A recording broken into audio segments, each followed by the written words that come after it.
What's up everybody, and welcome back to the channel in another World of Tanks Blitz video, and this time I will be talking about the majestical Object 907 Ruthless. Gonna look like this with this legendary camouflage called Ruthless. This tank is right now available in the store for 22.5k of gold with 7 mystery boxes and this tank in addition to that, of course, and the legendary combo Ruthless.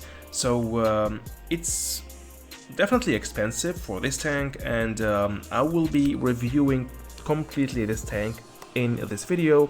I will be telling you, or also I will be also comparing this tank to other tanks. We are going to take a look at the stats, and then of course we will jump to the battlefield and show you what can we perform with this vehicle, and I will show you also of course how to drive it, or which is the best way to play with it.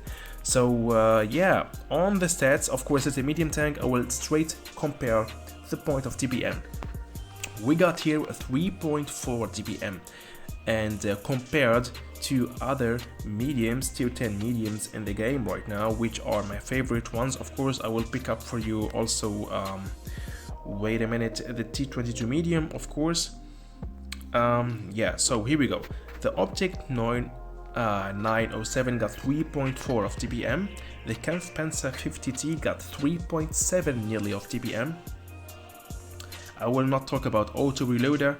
The Leopard got 3 also nearly 8 of DPM. Okay, so there is plenty of other mediums. The E50M also 3.4, the T62A 3.6 nearly, and those are, for example, the T62A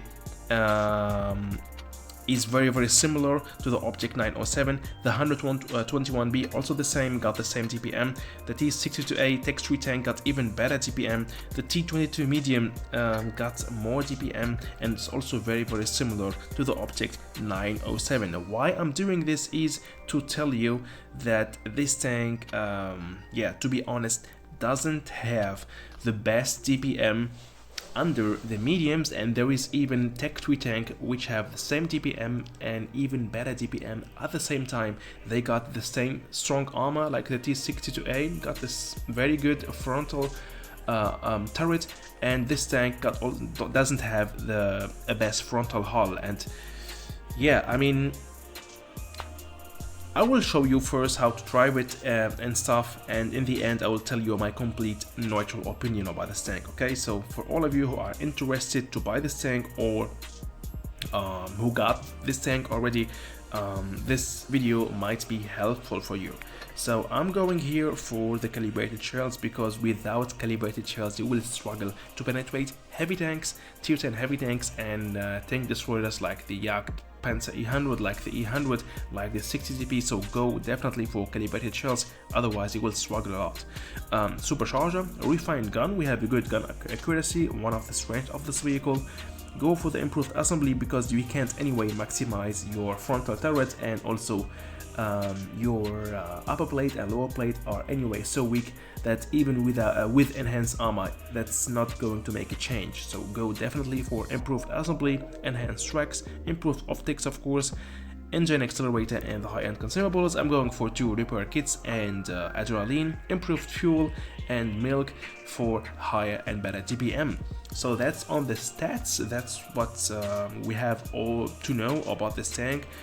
Before going with it on the battlefield, let's take a look very fast at the stats, and we can deal here 310 of damage per shot. We got 1.9k of DPM. We got yeah, 6 seconds of reload time. So the penetration is good, but only if you use calibrated shells. The armor is insane, especially the frontal turret, but the upper and lower plate is easy to penetrate for everyone. And one of the strengths of this tank is the rotation. Look at this, maximum 73 degrees per second. The rotation of the turret is insane, and we have also a good mobility. But compared to other mediums like the Kampfpanzer 50T or the T22 medium or the T62A, this tank doesn't have the best gun depression. Okay, so yeah, it has its strength and its weakness. One of the weaknesses of this tank, in my opinion, is of course the gun repression. And I expect more for a collector tank, for a special tank, which I pay a lot of it, more than 7 degrees. And we don't have also, of course, the best penetration, but for that we have insane mobility and a good solid high TPM, not the highest, but a good TPM. So far so good. Now enough talking, let's jump now to the battlefield and show you how to drive this vehicle, the Object 907. Let's go. Here we go again. The first battle is in For Despair, and yeah, let's have a look what we got here. So plenty of heavies and TDs and no, not a single medium tank. Okay, so that's why I was going carefully here medium side to make sure that there is nobody here, because if I would go medium side alone and they will be all here, so I will be destroyed in a few seconds. But I spotted, oh, there is somebody there, the Object 704. So I will just wait a bit here, okay, to make sure that there is really nobody there. But as we can see, nobody is pushing, nobody is coming, so let's the farming game begin. So I will now do a great job. I will be surrounding all the TDs and heavies, and I will keep farming the whole battle, a lot of damage. Watch, learn and enjoy how to do it, especially in such situations. And that's why I'm always, while doing reviews, telling you how to play in these battles, because there is really not the perfect battle to show you how to play. There is always different situations. Here we go, wrecking the 704. Different situations, every battle is different, every battle must be maybe played in another way, because we have always different situations. And in this battle we got this situation that they are all, or most of them all, heavy side. Only that Object 704 was in his TD spot, then running away, and I finished him. And now in this position my heavies are spotting the heavies in front of me out there, and I can just easy farm my damage. A lot of free shots without getting spotted, and that's very effective, because I'm not risking a lot, I'm just farming. And now the IS-7 is for me, I'm spotted. But look at this move, guys. What I'm going to do here is, why should I waste my time with the IS-7, which is full HP, so he will finish me, or if I will stay near to him trying to finish him, he will shoot me, and also some enemy, his teammates will also shoot at me because I'm spotted and I'm trying to finish him. So the better decision is to go that way, finish the E75. We still have a lot of other tanks which are low HP, and leave the full HP IS-7, or if it is a 100 or a mouse with a lot of hit points, that means it will cost me a lot of time to finish him. And I will anyway not finish him. Leave him for the end of the battle. Go there and help your teammates who are anyway outnumbering the enemy team, finish the other tanks, and then take care of the last one. And that's what I'm going to do here, and we are going to finish the IS-7 in the end of the battle. So such details, guys, make the difference. And if I will do the mistake trying to finish the IS-7 now, we will maybe, or would maybe, lose this battle. Always those small details make a difference, and that's what we call skills. Okay, so I'm now changing my mind, going to the E75, leaving the IS-7 behind me. Maybe he will shoot me once, but that's not a problem. The most important is to finish all those fellas here, all those victims of the enemy team, finish them very fast.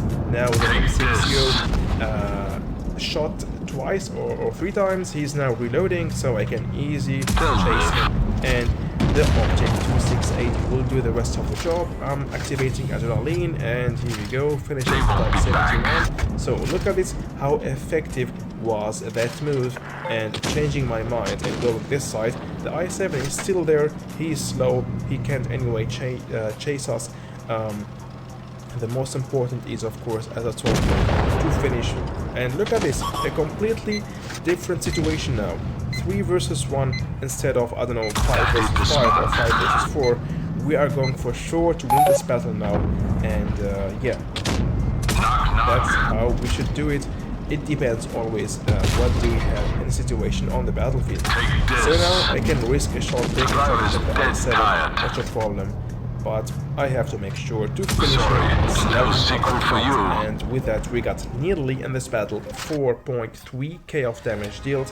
Yeah, till now one of my best battles playing with this vehicle in rating, damage by ramming 105. This vehicle is also a good credit maker, but I'm using here, to be honest, at the same time some credit boosters. That's why I got a lot of credits, but I think in an average battle like this you will get, without credit boosters, I don't know, something about 50k credits or 45k credits. It depends if you use a lot of premium shells or not. And of course the best player of my team. And the last battle I got for you gonna be in Alpenstadt here, and I'm going medium side. And I will be waiting here, maybe to spot something, waiting maybe for a free shot. So yeah, this position here, this spot here in this map, it's actually pretty good because you can hide somehow yourself behind the rocks. It's better than going completely right side, and there you will be only held out. Unlucky here, that was one of my first shot I was waiting for. That was going here this way, and I was too greedy staying there trying to get another shot on that Badger, and with that I made a mistake, taking a shot from that E50. So here we can see that the turret is working, it's doing a job. The turret is really pretty strong, as I told you, and we can block a lot of damage if we are held down and if we are showing our turret. So I decided here to leave the medium side because we got the E50, which is really one of my let's say rivals as a tank, the Object 907. So I decided to go to the middle of the map where all the tanks are concentrated, use my speed, use the strength of this vehicle, which is the mobility and the speed, and a bit fast time to make the difference here first, to be the equalizer here in the middle of the map, and to create a situation that we are outnumbering the enemy team. And that was the plan, that was the goal. I saw that the E100 is here, I saw that the Minotaur is here, which I finished a few seconds ago, and I am more safe here because I got 3 other or 4 other teammates around me. The E100 is busy with my other teammates. I'm not the main target, I'm not getting pushed, and that was the best decision to leave the medium side for later and turn around and go to the middle of the map to take care of the E100 and the Minotauro. And as you can see, I'm farming a lot of damage here thanks to my adrenaline activated. I have only 5 seconds bullet time and I can deal a lot of damage. So I was too hungry for it. I will risk a lot here going down to the E50 and the Badger, but I thought to myself, hey, no risk, no fun. 430 damage with HE shell on that fat butt of the Badger. And let's keep going. We got the TVB pushing on me, and I saw very quick he can't finish me. I have 1.6 hit points, so whatever he do, even he penetrates all of these 4 shots, he can't hit me. So actually, that's not a big threat for me, and I started to keep pushing. Why? Because I know also that the E50M cannot one-shot me with a normal shell. So whatever what happens here, I will be able to fire 2 shots on him. He will shoot maybe 1 shot on me, because he's coming from the up and he shot on my turret, and with that dealing the last shot, finishing him 4 kills. So that was here a mix of playing passive in the beginning of the battle, going medium side, very passive, not pushing a lot, then changing, being all-rounder, going to the middle of the map, changing my position, relocating, using my speed and being more aggressive and more being all-rounder in this map. And as you saw, I was medium, then the middle, then heavy, then completely again medium side. So thanks to this great mobility and also thanks to this fast reload time, which allowed me to deal 3.5k of damage and also block nearly 700 damage thanks to my turret. So it's a good vehicle, definitely, if correctly played. But as I told you in the beginning of the video, we got some Tech 3 tanks which are like him, like this tank, or even better, like the T62A, for example. It's completely the same, and for example the E50M. So we have already in the game some Tech 3 tanks which are nearly the same or even a bit better, and we got of course the OP tanks like I don't know, let's say the Kampfpanzer 50T, the T-22 medium, which are better than this tank in my opinion, because those vehicles got nearly the same mobility like the Object 907, the T-22 medium, and the Kampfpanzer 50T, but they have even more better DPM and also of course better armor. This tank got only a turret, but for example the T-22 medium and the Kampfpanzer 50T got a strong turret and at the same time a strong upper hull and a better DPM, which make the difference and make those tanks better than the Object 907, and that's why in my opinion this tank is a good vehicle if you don't have any tier 10 medium tank in the game and you want to get it very fast. So go for it, but you have to know how to drive it. But if you have all the other games and you are a medium tank enjoyer and you have already, for example, the T62A and you have already the T22 medium or the E50M, so this tank is definitely not the better choice. If you are a World of Tanks Blitz enjoyer and you want to collect all the tanks in the game like me and you want to buy it, so definitely that will be not a mistake, and I also want to get all the tanks in the game. That's why I bought myself this vehicle. That was my neutral opinion about this tank, a full review, a full guide, how to drive it, which are the strengths and the weakness of this tank, it is the best tank or not.